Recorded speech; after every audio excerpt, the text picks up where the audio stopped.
Ahmar Khan, and I'm here with Josh Jauncey. Hey man, how you doing? Good. So, Josh, you recently beat Gilno by knockout. How does it feel? Yeah, it feels good. It's important to get knockouts in this industry, especially for Glory. I mean, they push the knockout thing. So yeah, getting a knockout this time was really good. It was good for me. Is there some sort of incentive for you to get a knockout, like extra bonuses? We get win bonuses. We don't get knockout bonuses, not yet. But we get win bonuses. So obviously, I want to win that. And of course, I mean, you always want to get the knockout. You know, you get a knockout, it's a quicker fight, less chance of injury, and it looks good on your record, right? And it's fun. This is an entertainment business, so you have to make things exciting. For sure. Now, what's it like to be trained by your father and your brother? It's great. It's really good. But you have a close connection, and they know you from the inside out. They don't have trouble. They don't have a problem trying to hurting your feelings or anything, saying things. Yeah. At the same time, no, actually no, it's good. My dad was a really hard worker when he trained. He never stopped training. You know, like lots of us fighters nowadays, we don't actually train all the time. Mm-hmm. Like after we have a fight, we take a few weeks off, or maybe even if we don't have any fight schedule, we take even longer off. My dad wasn't like that. So I'm trying to go by his example. Like that guy trained all the time. He was always ready to fight.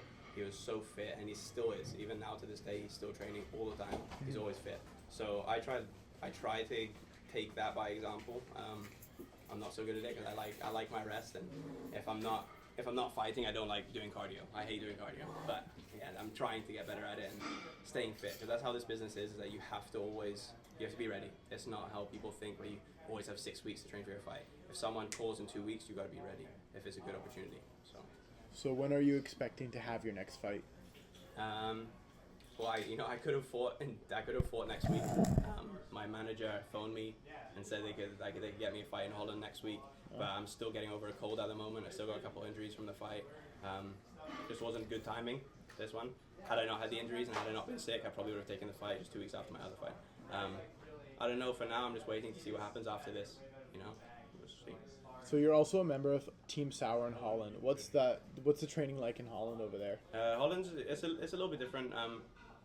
It's not so different from this gym because we take a lot from the Dutch and the European style, and we try and use it over here.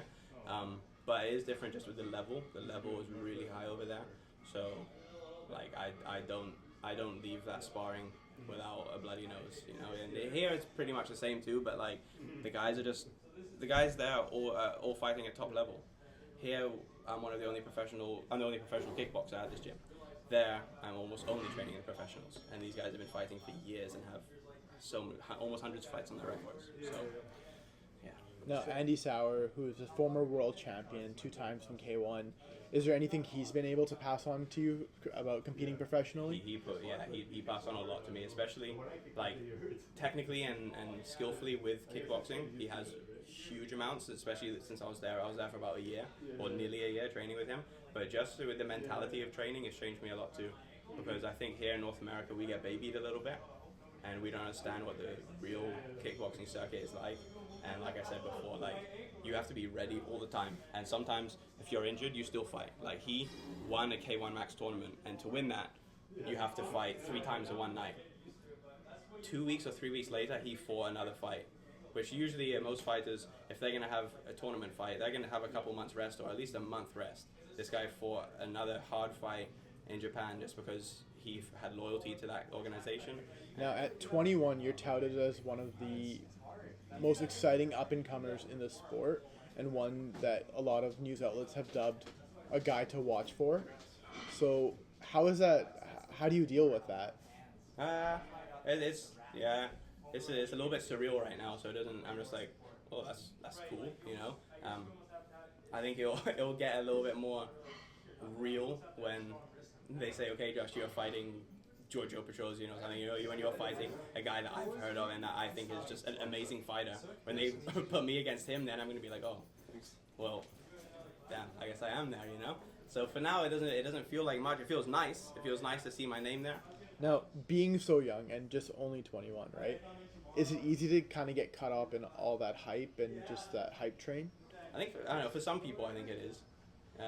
For me, I don't think so. How do you keep yourself so grounded? Well, I've got good family that makes sure to keep me that, it brings me down a peg, they're not afraid to make fun of me all the time. And also, just going to Holland and stuff and realizing that I'm still, like, I'm a small fish. Like, like when I went there was some people I sparred with that I felt like I walked out of that feeling like I'd never trained a day in my life because they beat me up so bad. And this was only last year. So it's like I keep things in perspective like that. Now, how often do you read the stories that are published online about you? Usually all the time, and for now they're not too mean or anything like that. I haven't got so many haters where it's gonna be like, oh, what the hell is this guy saying? I'm getting pissed off about it. It's not so bad right now.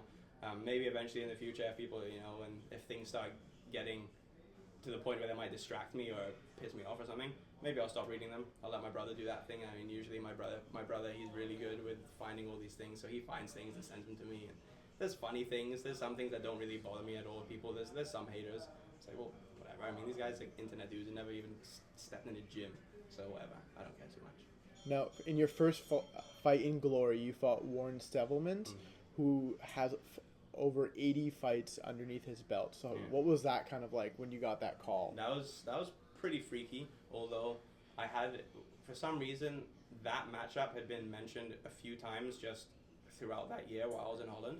I don't know why, it had just been tossed around, not necessarily with Glory, just in general, that I could be fighting him at one time. I don't know why.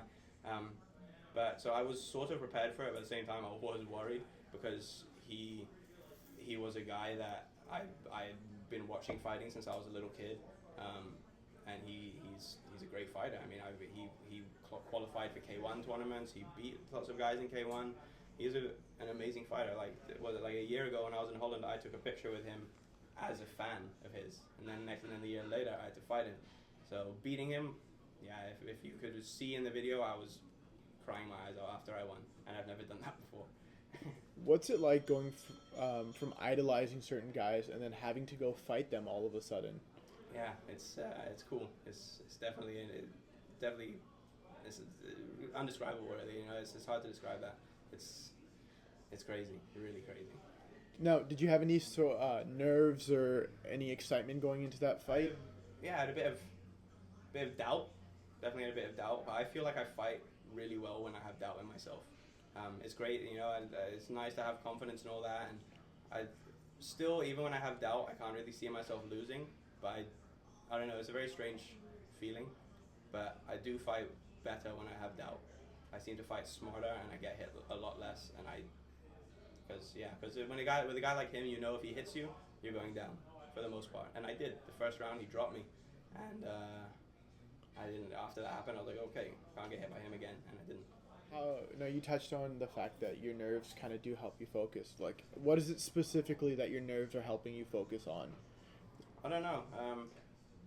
I mean, the first round is always a little bit weird for me, but I mean, after that, I really focus and I can start to see the punches coming, and my reactions just get so sharp. I feel like once I start getting into my groove. But yeah, I don't know how to describe it. It's just like when you are worried, you don't want to get hit, and when you don't want to get hit, for me, I don't get hit. And now, we already addressed when you want to fight again. Is there anyone in particular that you're looking to fight? Any one of the guys above you? Because you're ranked 11th now, so obviously you're looking to break into the top 10. Yeah, every top 10 right now, I don't have any preference. I'll fight whoever's a good match for me. What's the one driving factor that gets you to come back into the gym every single day? If I don't, I lose. I'm a really sore loser. I hate losing. When it comes to kickboxing, I hate losing. So, yeah, and it doesn't. Yeah, it's such a horrible feeling to lose. And I've lost by decision. I've lost by knockout. And I never want it to happen again. I hate it. So that's what drives me to come in. Now, you were born in Britain, but you were raised here. Mm-hmm. Now, a lot of people probably ask you why you didn't go into conventional sports like a hockey or a soccer. Is there a reason for that? We just never did it. I think I did one season of soccer when I was about 7 or 8, I liked it. I love soccer. Just never got into it. My parents couldn't really afford to actually put me in many sports. I mean, this was always free. The gym, like for a long time, our gym did not do very well. Like it was difficult to make ends meet here. My mom was working like 14-hour days, personal training people. The gym was barely raking in anything when I was a kid. So I didn't. We didn't really have the money to actually go into other sports. And I'm not saying I had a rough upbringing. I didn't in the slightest. But for things like that, for extracurricular things, we didn't really get a chance. I did capoeira for a while, but again, that was at my gym. I got to do it for free, and that was a great experience. It was really fun, taught me a lot. And now I can do backflips when I win my fights. But yeah, this has been my sport, and I love it.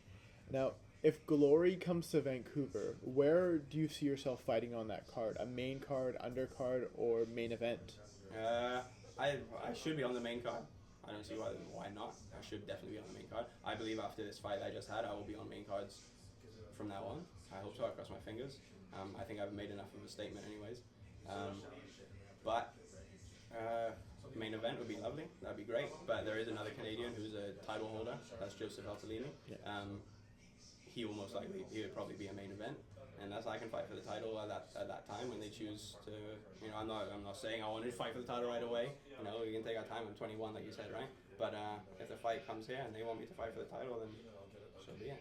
Make it happen. As long as everyone else promises to come and pay for tickets to come see me. Now, with MMA going as big as it has in recent years, have you ever given that any consideration? Yeah, I kind of thought about it this year. Early, like it's around the summer, I wasn't sure whether I was going to be getting another fight, and by the end of the year, I hadn't got any offers.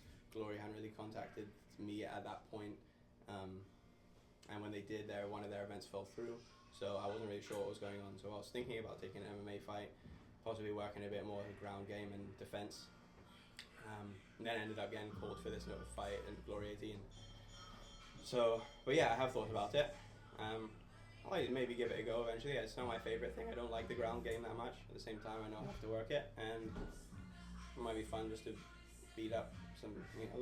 I like when kickboxers turn up in MMA and just knock people out. I think it's hilarious. So that's why I plan on doing it. How about 3 years down the road? Like, what do we expect to see from Josh Jauncey there? Like, I know you don't want to say a champion or anything. Tomorrow. I don't know what I'm doing tonight still. 3 years is a long time. I made a plan for myself that I want to be Glory champion by 25 years old. I'm 21 now. It gives me 4 years, or I'm nearly 22. I'll be 22 in February. So I got 3 years, and I want to be Glory champion by then. Now the last question is, how long is that mustache gonna stay? How long? Ooh, good question. I don't know. It seems to be a hit. I can't tell if it's a hit because it's funny looking or if people like it. But either way, I mean, I'm digging it at the moment. And we'll see. I go. It's like a daily thing. One day I like it. One day I'm like, this is stupid. So I want to shave. So it's I don't know. It's back and forth with me. But I don't know. I'll keep it for a little bit. We'll see.